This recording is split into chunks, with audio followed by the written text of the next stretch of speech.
Good morning, everybody. Hope you're having a great morning. Hey, it's Thursday, day and a half to the weekend. Thank God. I don't know about you guys, but the week started off strong, fast, and man, just slowed down to a crawl yesterday. I don't know what the hell's going on.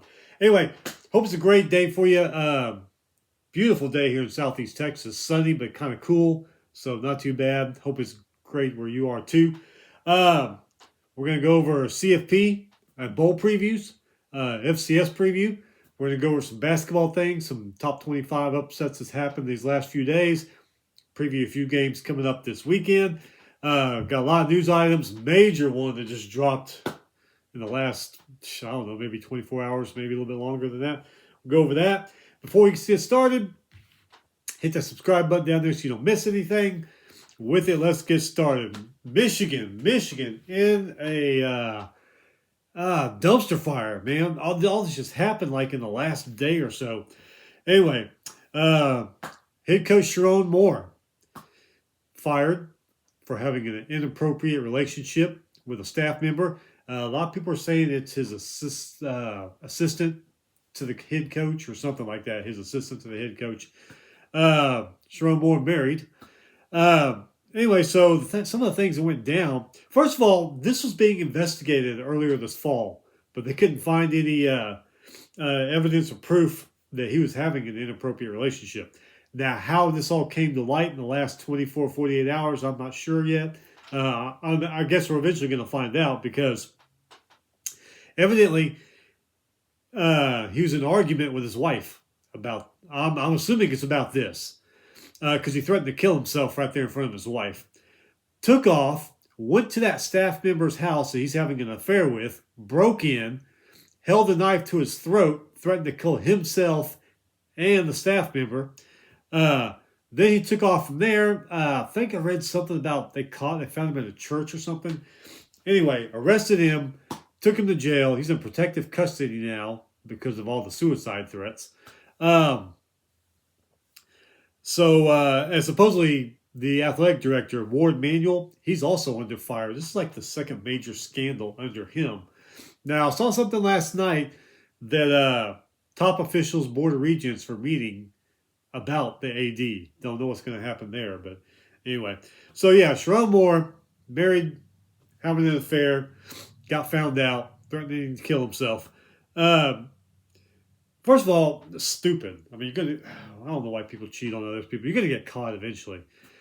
So there are photos online, different tweets and things.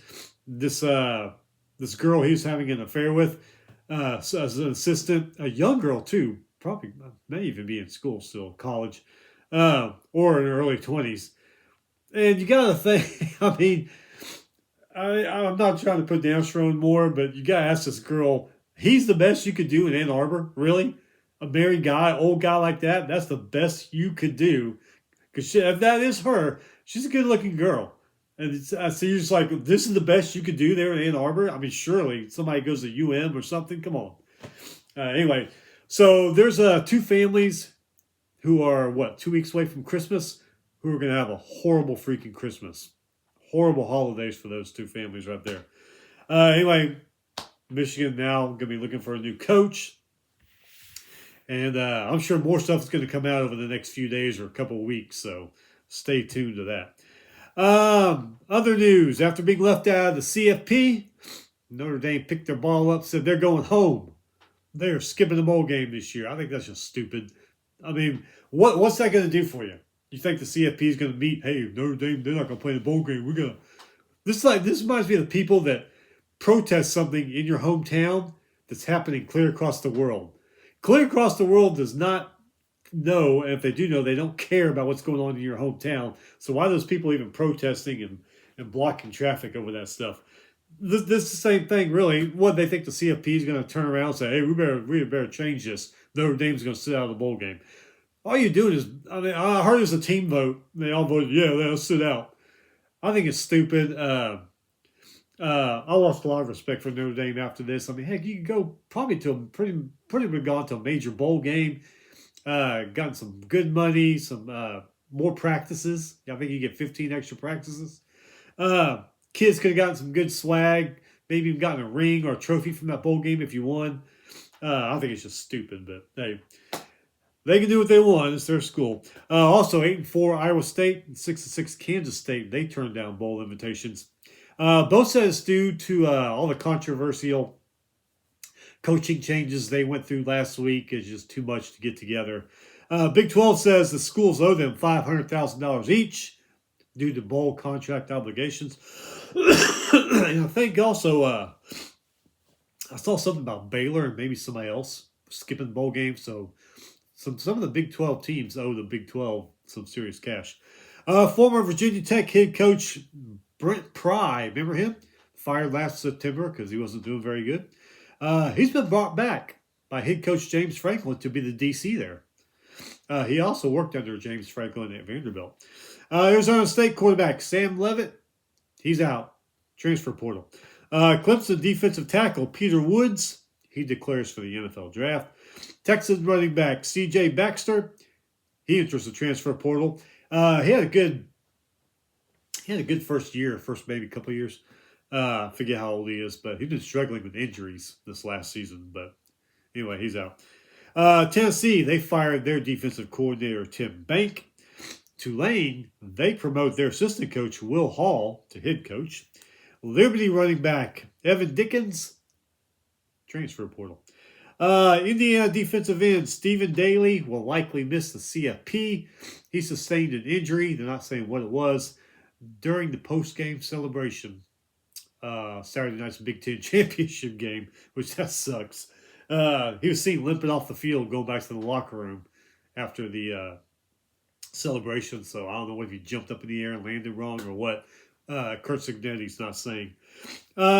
This more Notre Dame stuff. Notre Dame AD Pete Bakavaku, however you say his name, says the ACC engaged in a sustained target social media campaign against the Irish football team late this season that has forever changed the relationship between Notre Dame and the ACC. Goes back to the Miami-Notre Dame game. They lost to Miami, and the ACC was promoting Miami for the CFP the last few weeks, and the AD says that's what hurt Notre Dame. I don't know. I mean, I don't know. Saturday night, Heisman Trophy. Love from Notre Dame, who's a damn good running back. Mendoza from Indiana, damn good quarterback. And Pavia from Vanderbilt, Sam from Ohio State, damn good quarterbacks. So, looks like a pretty stacked field for the Heisman race, Heisman Trophy. My prediction? Man, I don't know. If I had to throw some money down on somebody, I'd put it either probably on Mendoza or Pavia. But, I also thought Peyton Manning was going to win in 97, and look what happened. All right, so, hey, CFP, bowl games were announced on Sunday. First round, these guys got byes, we all know. Number 1, Indiana. Number 2, Ohio State. Number 3, Georgia. Number 4, Texas Tech. December 19th, first round on campus.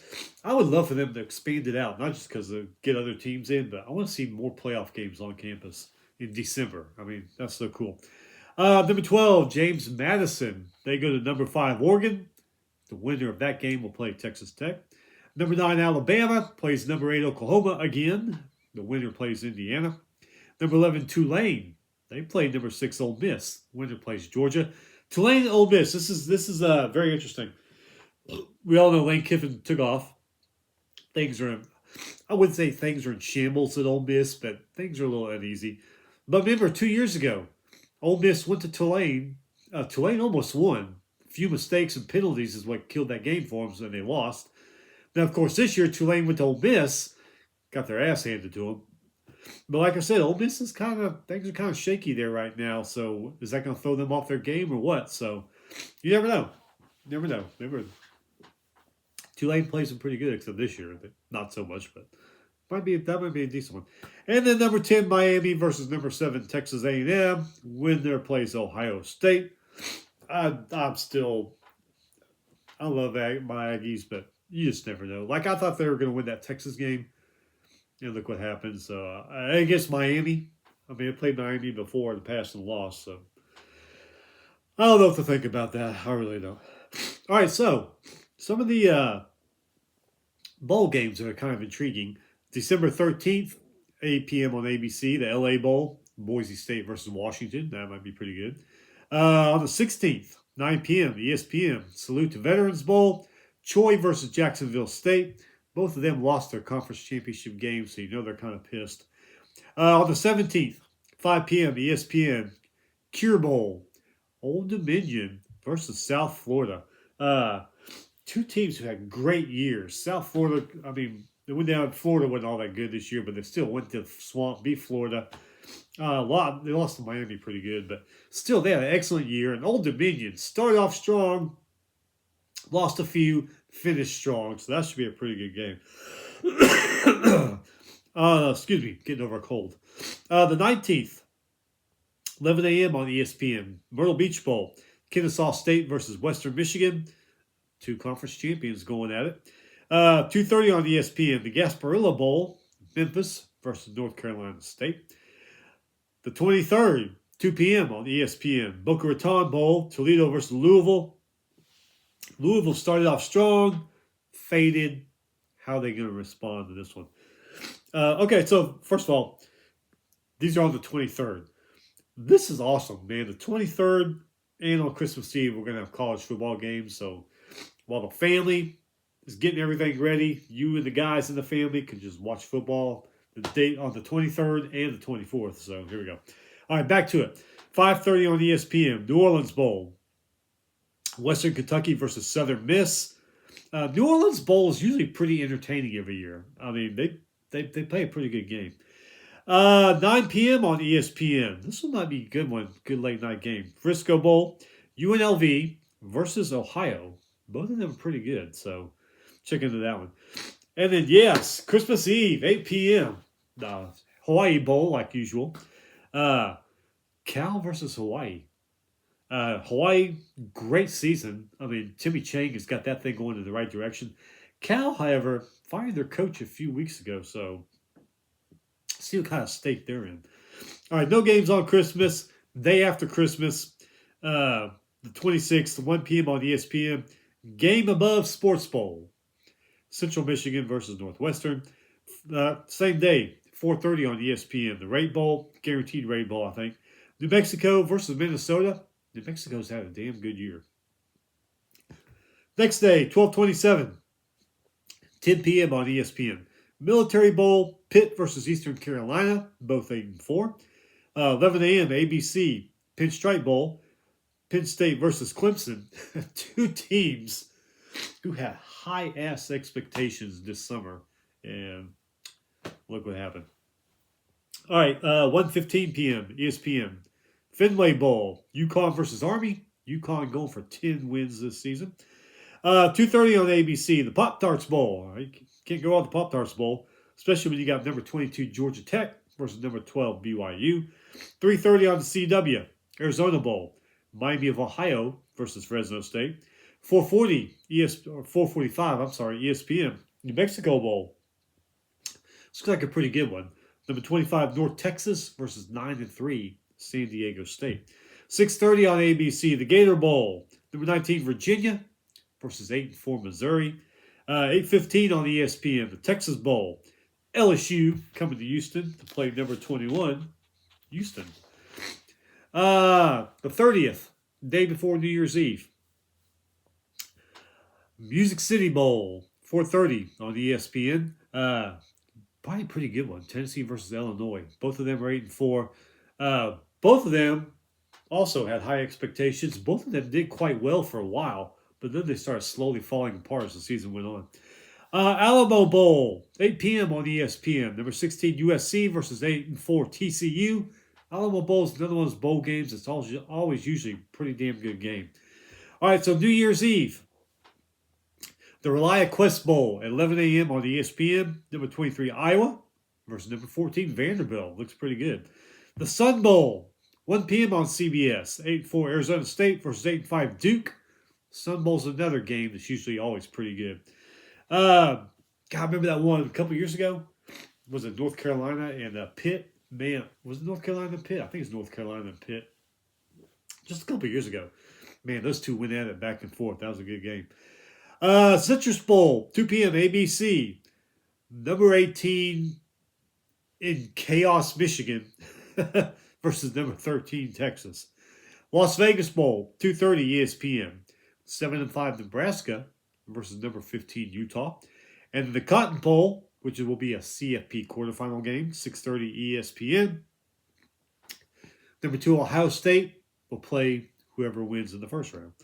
All right, New Year's Day. Got all CFP quarter games. All those teams that got byes, Texas Tech, Indiana, and Georgia, all wait to see who they're going to play. The Orange Bowl, 11 a.m. on the ESPN. Texas Tech will play, waiting their winner. Rose Bowl at 3 p.m. Indiana will play in that one. And then the Sugar Bowl, 7 p.m. on ESPN. Georgia will wait to see who they're going to play in that one. On the second, you got games on the second, too.